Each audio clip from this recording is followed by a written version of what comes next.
안녕하세요. 혹시 말씀하실 거 있으면 제가 아니, 특별히 말씀드릴 건 없는데, 우리 기자분들 너무 불편할 것 같은데. 사실은 우리 한 번씩 악수하고 이렇게 인사하려고 했는데 이제 좀 Q&A로 국경이 좀 바뀌었어요. 네. 불편하지 않으세요? 좀 기자분 의자 좀 넓게 해드렸어야 되는데. 혹시 질문하고 싶은 거 있으면 몇 분만 질문 받을게요. 네. 그 대통령께서 이제 대선 때부터 국익중심 실용 외교를 굉장히 강조하셨는데 국민들도 그러다 보니까 아무래도 지금 한미 간 혈안 중에 통상 관세 협상에 관심이 굉장히 집중되어 있거든요. 뭐 이번 기회에 혹은 이 다음이라도 트럼프 행정부를 상대할 때 이것만큼은 한국 정부 입장으로 꼭 관철하고 싶다거나 이런 메시지만큼은 꼭 가리키고 싶다거나 좀 생각해 주실 게 있는지 좀 궁금합니다. 뭐 구체적이라는 게 워낙 변수가 많아서 뭐라고 딱 정하기는 어렵습니다. 그런데 중요한 거는 뭐 최소한 다른 국가에 비해서 더 불리한 상황에 처하지 않게 하는 건 중요한 과제일 것이고, 우리 기업인들도 뭐 다른 나라와 동일한 조건이라면 어차피 똑같은 경쟁인데 해볼만 하지 않냐 이런 말씀을 하시더라고요. 그 얘기를 듣고 나니까 마음이 많이 편해졌습니다. 외교라고 하는 게 또 한쪽에만 이익이 되고 다른 쪽은 손해가 되는 것은 바람직하지 않아서 모두에게 도움되는 상호 호혜적인 결과를 만들어내려고 그렇게 해야 되고 또 그렇게 만들어야 되겠죠. 워낙 여러 조건들이 많이 겹쳐있기 때문에 얘기를 해보고 최선을 다하도록 하겠습니다. 네, 열심히 다녀오셔서 국내 현안이 4척 있잖아요. 그래서 두 가지 질문을 드리고 싶은데, 하나는 지금 김민석 총리 후보자랑 이한주 국정기획위원장 같은 경우에 신상 관련 의혹 문제가 계속 불거지고 있는데 여기에 대해서 대통령께서 어떻게 생각하시는지 궁금하고요. 그리고 이제 다녀오셔서 추경 관련 공모회가 예정돼 있는데 지금 보편 지급이다, 선별 지급이다, 아니면 보편 지급이다, 차등 지원이다, 이런 다양한 얘기가 나오고 있는데 네. 어떻게 생각하시는지 궁금합니다. 일단은 이제 추경 편성 관련해서는 여러 의견들이 있습니다. 그러나 다만 이게 소득 지원 정책이냐 아니면 소비 진작 정책이냐 그 성격에 따라서, 만약에 소비 진작 정책, 경기 정책의 측면이 강하다면 세금을 더 많이 낸 사람한테 혜택을 주지 않는 것은 오히려 바람직하지 않은 역차별, 즉 소득 지원 정책이 아닌 소비 진작 정책 측면만 있다면 저는 동등하게 하는 게 당연히 맞다라고 생각합니다. 근데 또 한편으로 보면 지금 서민 살림이 너무 어렵기 때문에 소득 지원 정책의 측면이 또 없는 건 아니라서 소득 지원 정책의 측면을 강조하면 당연히 어려운 사람에게 더 많이 지원해야 되겠죠. 또 한 가지 진작 정책 성향이 높기 때문에 저소득층에 지원하는 게 오히려 소비 진작에 더 도움되는 측면이 있습니다. 고소득층에 지원을 하면 기존 소비를 대체할 가능성이 많죠. 그런데 저소득층은 기존 소비를 대체하는 게 아니라 새로운 소비가 될 가능성이 높습니다. 이 두 가지 측면을 모두 고려해야 되는데, 그래서 일단은 두 가지를 좀 섞어하는 게 어떻겠냐 그런 생각을 가지고 있는데, 우리 재정당국의 안을 좀 보고 또 당정협의도 해야 되니까 그 조정 과정을 좀 살펴보도록 하겠습니다. 또 한 가지 곤란한 질문. 일단 총리 후보의 문제는 청문회 과정이 있으니까 제가 본인에게도 어떻게 되는지 물어봤는데 본인으로서는 뭐 충분히 다 설명할 수 있는, 예를 들면 그냥 의혹에 불과하다라고 말씀하고 계셔서 충분히 청문회 과정에서 충분히 다 설명할 수 있을 거라고 생각이 됩니다. 이한주 기획위원장은 사실 뭐 공직자가 아니라 일종의 자원봉사인데, 그러나 그것도 역시 뭐 공직의 성격이 없진 않으니까 검증하는 것은 불가피하다고 생각됩니다. 그 역시도 충분히 설명할 수 있다고 하니까 본인의 설명을 더 들어보도록 하겠습니다. 질문을 하나만 박수 안 해도 됩니다. 이거 너무 알았어요. 차라리 그 시간에 질문하시죠. 아, 그럴까요? 네, 그러면 우리 대표님께서 네. 방출됐다 돌아오신 쪽한테 기회를 주세요. 네, 이번에는 아직 안 왔어요. 네, 신사가 들었습니다. 네, 아시죠? 바로 네. 세이더 시사로. 그 G7 정상회의 관련해서 여쭤보고 싶은데 이게 7 20도 안 되어 가시기로 결정하신 배경을 기자님이 직접 말씀을 주시고요. 그다음에 후보 시절에 G7 플러스에 대한 말씀을 하셨는데 혹시 그것도 좀 염두에 두고 결정을 하신 건지 궁금합니다. 사실 지금 취임한 지 며칠 되지 않아서 국제회의에 참석하는 건 무리가 있는 게 분명합니다. 그래서 당초에는 국내 문제도 많아서 불참할 것을 사실 고려를 많이 했는데 또 한편의 의견이 이 국제사회에 대한민국이 신속하게 정상화됐다는 것을 좀 보여주는 게 필요하다라는 의견도 있었고 또 앞으로는 우리가 국제사회가 협력할 분야가 상당히 많은데 좀 무리하더라도 일찍 정축하는 게 낫겠다는 의견들이 많아서 당초의 생각과는 좀 다르게 급작스럽게 참여하게 됐습니다. G7 플러스는 뭐 가능한 기회가 된다면 노력을 해봐야 되겠죠. 시간이 비상계엄 이후에 미국, 유럽, 일본들이 다 한국의 민주주의에 우려를 표했고요. 정상 외교를 6개월 만에 가동하는 게 의미가 있다고 생각합니다. 뭘 가동한다고? 정상 외교. 아, 네. 대통령이 이번에 어떻게 준비하셨는지 그리고 한국이 정상 외교를 복원하는데 어떤 메시지 준비하셨는지 여쭙고 싶습니다. 어쨌든 대한민국은 잠시 후퇴하긴 했지만 세계 10대 경제 강국, 5대 군사 강국, 그리고 문화적으로는 정말 앞선 선진국으로 인정받고 있는 나라입니다.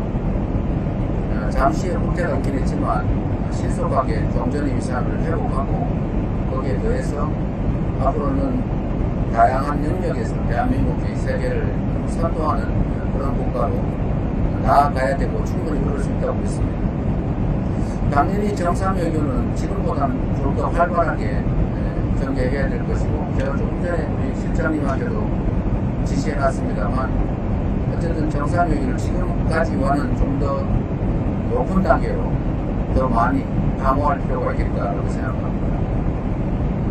앞으로 국제경쟁도 좀 심각해지고 특히 이재명 정부에서 민생과 경제를 매우 중시하고 있기 때문에 통상국가인 대한민국이 국제관계를 잘 발전시켜야 우리 기업들의 해외 진출도 좀 더 원활할 수 있겠다는 생각입니다.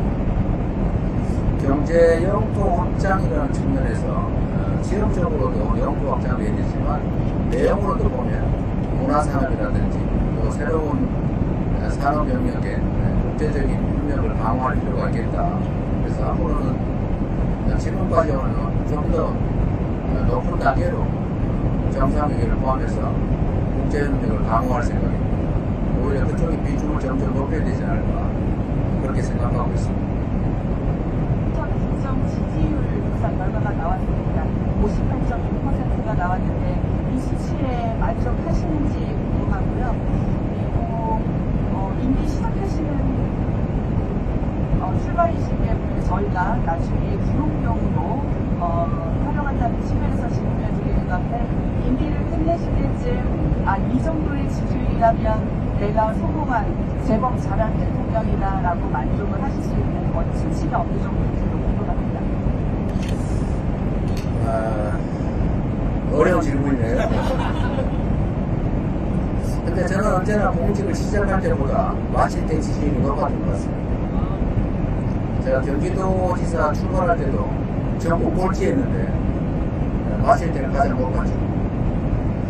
성남시장 때도 아슬아슬하게 이긴 정도였는데 마칠 때는 아마 시장 만족도가 80% 정도였던 것 같아요. 최선을 다할 생각입니다. 그리고 그게 외양이나 이미지가 아니라 국민들의 실질적인 삶이 개선되고 대한민국이 한 단계 더 버전업 됐다라고 생각할 수 있도록 최선을 다할 생각입니다. 목표치를 정하는 건 무의미하고 출발 때보다는 마칠 때 더 높아졌으면 하는 기대를 가지고 있고 그렇게 되도록 최선을 다할 생각입니다. 평가야 결국은 결과로 우리 국민들이 하게 되지 않을까 그렇게 생각합니다. 네, 그럼 이 정도로 질의응답을 식사를 자, 한번 더 하세요. 네. 보기 뭐까지만 네, 여기까지만. 이번 이제 특검 세 가지가 한 번에 이제 출범을 해서 준비가 좀 갖추고 있는데요. 제가 사실인지 아닌지 모르겠지만 대통령님께서 이륙하기 직전에 특검 세 분을 만났다 이런 보도도 있고 해서 혹시 그 특검 이번에 그 출범하는 데 있어가지고 과연 어떤 기준으로 좀 특검 그 운영을 좀 도와주실 거고 또 어떤 결과가 나오기를 기대하시는지 한 말씀 듣고 싶습니다. 저는 그 새로운 특검 아직 얼굴도 한번 본 적이 없습니다. 개인적으로 이름을 알던 사람은 그 누구죠? 그 감사원 계시던 그 양반은 제가 제 기억으로는 성남 시청에 있을 때 공안 검사를 해가지고 내가 그때 기억이 있어요. 그때 한 번 봤던 기억이 있습니다. 그거는 전혀 본 일이 없는 특별한 인연이 없는 분들이죠. 인사와 관련해서는 제가 개인적으로 특별한 정보를 갖고 있지 않기 때문에 최대한 주변 분들의 많은 의견을 들으려고 하고 친소관계보다는 중립적인 역량 있는 사람으로 그리고 그 직위에 맞는 사람으로 선정하려고 최선을 다합니다. 특검도 어차피 국회에서 선정해 주는 쪽 안에서 선정해야 되는데 특검보 추천들이 또 들어오는 모양이더라고요. 그것도 역시 주변 의견을 최대한 많이 들어서 그 특검의 취지에 맞는 사람으로 선정되도록 노력할 뿐이지 개인적 인연을 특별히 강조할 생각도 없고 그래서는 안 된다고 생각합니다. 이게 지지율이라고 보기가 어려운데 결국은 마지막에 결과로 우리 국민들을 평가하기 때문에 결과가 잘 좋으려면 좋은 인재를 그 직위에 맞는 훌륭한 인재를 선정하는 게 정말 중요합니다. 내가 개인적으로 그 사람을 아느냐 어떤 관계에 있느냐 무슨 의미가 있겠습니까? 잠시 기분 좋을지 몰라도 그건 되게 나쁜 결과를 했기 때문에 마지막 지지율 관리에 별로 도움이 안 됩니다. 네, 고맙습니다. 감사합니다. 그리고 전혀 이건 예측하지 못한 질의응답을 하게 됐는데 제가 우리 대변인한테 말씀 들었는데 이번 인원수를 좀 늘렸다고 하는데 꽉 찼는 말인데요. 네, 그리고 전에보다 숫자를 늘렸다고요? 맞습니다. 인턴 시절보다 공정 시절이 더 많았고요. 그만큼 더 어쨌든 저희는 이제 언론인 여러분들한테 최대한 기회를 좀 많이 드리자 이런 입장입니다. 그래서 비행기 자리가 좀 많으면 더 많은 분들이 함께 했으면 좋았을 텐데 그래서 최대한 꽉 채워서 함께 가는 것 같아서 다행이라고 생각되고요. 저번에 우리 MBC는 쫓겨났다가 이번에 다시 복귀한 겁니다. 글쎄 좀 조심하시지. 어쨌든 그런 일들 없이 또 우리 대통령실 그러니까 출입기자 맞습니다. 그것도 지금 뭐 네, 다시 중단된 데가 꽤 한번 있다고 중입니다. 그런 데도 가능하면 제한 없이 함께 할 수 있도록 노력하겠습니다. 우리 대변인은 잘하고 있나요? 대답을 들어보니까 별로거든요. 필요한 게 있으면 우리 대변인 다 따라셔가지고 잘 하도록 하겠습니다. 그리고 제가 최근에 말씀을 듣기로는 소통이 잘 안 되는 것같고 꽤 불만이라는 얘기가 있던데 아닌가요? 아니, 그거는 아주 초반이니고요. 지금은 네. 괜찮아요? 아닌 것 같아요. 좀 더 아마 초기라서 시스템이 잘 안 갖춰지는 바람에 조금 이게 소통에 문제가 있는 것 같습니다. 좀 바쁘다 보니까 그래서 가능성이 많은데 우리 부대리들 때문에 따라왔나요?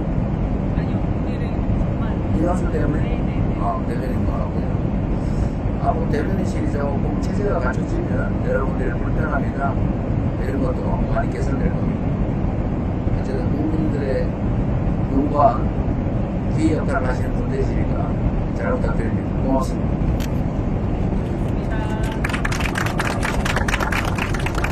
이재명 정부의 항공기 안에서의 기자회견, 정말 벅찬 감동이 밀려옵니다. 성공적인 특검과 이 정부를 응원한다면 좋아요, 구독 꾹 눌러주세요. 진실된 뉴스를 전달하는 데에 큰 힘이 됩니다. 감사합니다.